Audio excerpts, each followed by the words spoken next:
Boss కనుసన్నల్లో చైర్మన్ల ఎన్నిక, గందరగోళంగా మారిన మున్సిపల్ చైర్మన్ల ఎంపిక, మెజార్టీ చైర్మన్లు వైస్ చైర్మన్లు సొంతం చేసుకున్న కాంగ్రెస్, ఎంఐఎం మద్దతుతో నిజామాబాద్లో పాగా, హంగ్ మున్సిపాలిటీ చక్రం తిప్పిన రేవంత్ సర్కార్, ఎక్స్ అఫీషియో సభ్యుల బలంతో పైచేసించిన కాంగ్రెస్, 7 కార్పొరేషన్లో 5 ఎగిరిన కాంగ్రెస్ జెండా, కొత్తగూడెంలో సిపిఐకి షేక్ హ్యాండ్ ఇచ్చిన హస్తం, కరీంనగర్లో పీఠంపై రెపరెపలాడిన బీజేపీ జెండా, కోరం లేక 11 చోట్ల వాయిదా పడింది. ఆ 11 చోట్ల కూడా వాళ్ళు ఎన్నిక జరగబోతున్నారు. అంటే చాలా చోట్ల కూడా హంగున్న ప్రాంతాలు కావచ్చు, లేకపోతే కొంచెం అటు ఉన్న ప్రాంతాలన్నిటి కూడా హస్తగతం చేసుకుంది. అంటే కాంగ్రెస్ గెలిచింది.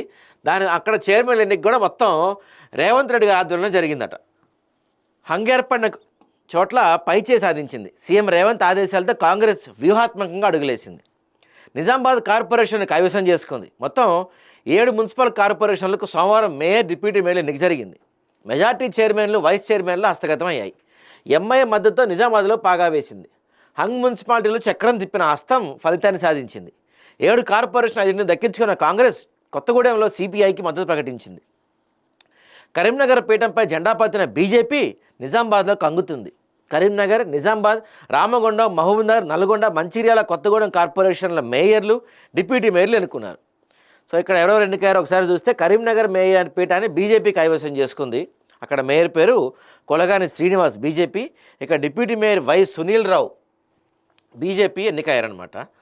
సో ఇకపోతే రాష్ట్ర వ్యాప్తంగా 11 మున్సిపాలిటీల్లో చైర్మన్, వైస్ చైర్మన్ల ఎన్నికలు వాయిదా పడ్డాయి. పలుచోట్ల బీఆర్ఎస్, బీజేపీ సభ్యులు ప్రమాణ స్వీకారానికి డుమ్మా కొట్టారు. కొన్ని చోట్ల కోరం లేకపోవడం వల్ల వాయిదా పడింది. మొత్తానికైతే అధికార పార్టీ నయానో భయానో రకరకాల ఈక్వేషన్లు యూజ్ చేసి మెజార్టీ చైర్మన్లని, కార్పొరేషన్లని గెలుచుకుంది. హంగ్ ఏర్పడిన వాటిలో దాదాపు రిజల్ట్స్ వచ్చినప్పుడు 37 స్థానాల్లో హంగ్ వచ్చింది. వాటిలో కూడా మెజార్టీ స్థానాలు కాంగ్రెస్ పార్టీ కైవసం చేసుకుంది.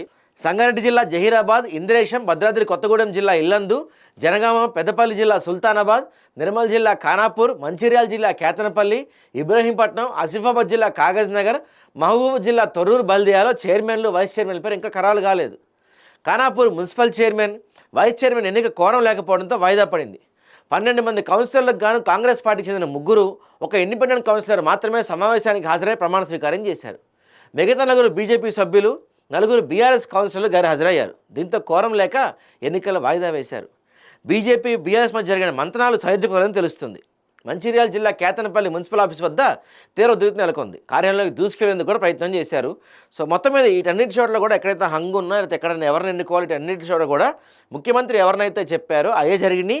హంగుల్ని కాంగ్రెస్ పార్టీ గెలుచుకోవడంలో కూడా వెనకాల ముఖ్యమంత్రి చాలా కీలక పాత్ర పోషించి మెజార్టీ స్థానాలు కాంగ్రెస్ దక్కించుకునేలా చేశారు.